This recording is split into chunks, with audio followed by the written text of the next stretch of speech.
കുന്തു കൻസൻ മഖ്ഫിയാ.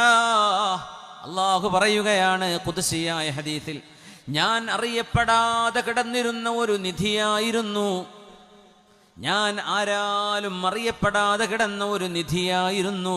ഫഅഹ്ബബ്തു അൻ ഉറഫ, എനിക്ക് അറിയപ്പെടണം എന്ന ഒരു ഹുബ്ബ് വന്നു, ആഗ്രഹം വന്നു.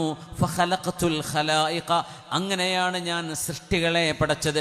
മനുഷ്യരും ജീവജാലങ്ങളും പ്രപഞ്ചവും ആകാശലോകങ്ങളും താരസമൂഹങ്ങളും അള്ളാഹു പടച്ചത് അള്ളാഹുവിനെ അറിയപ്പെടാൻ അള്ളാഹു ആഗ്രഹിച്ചപ്പോഴാണ്. അറിയാൻ ആഗ്രഹിക്കുമ്പോൾ അറിയുന്നതാരാണ്? മനുഷ്യരാണ്. മനുഷ്യർക്ക് അള്ളാഹു ബ്രെയിന് കൊടുത്തു, തലച്ചോറ് കൊടുത്തു, ചിന്തിക്കാനുള്ള കഴിവ് കൊടുത്തു, കാര്യങ്ങൾ പ്രോസസ്സ് ചെയ്യാനുള്ള കഴിവ് കൊടുത്തു. അള്ളാഹു നൽകുന്ന ഈ സിദ്ധി കൊണ്ട് പടച്ചതമ്പുരാനിലേക്ക് അടുക്കാൻ അള്ളാഹു നിയോഗിച്ചവരാണ് നമ്മളൊക്കെ. ആ ഒരു നിയോഗത്തിന് ഭൂമി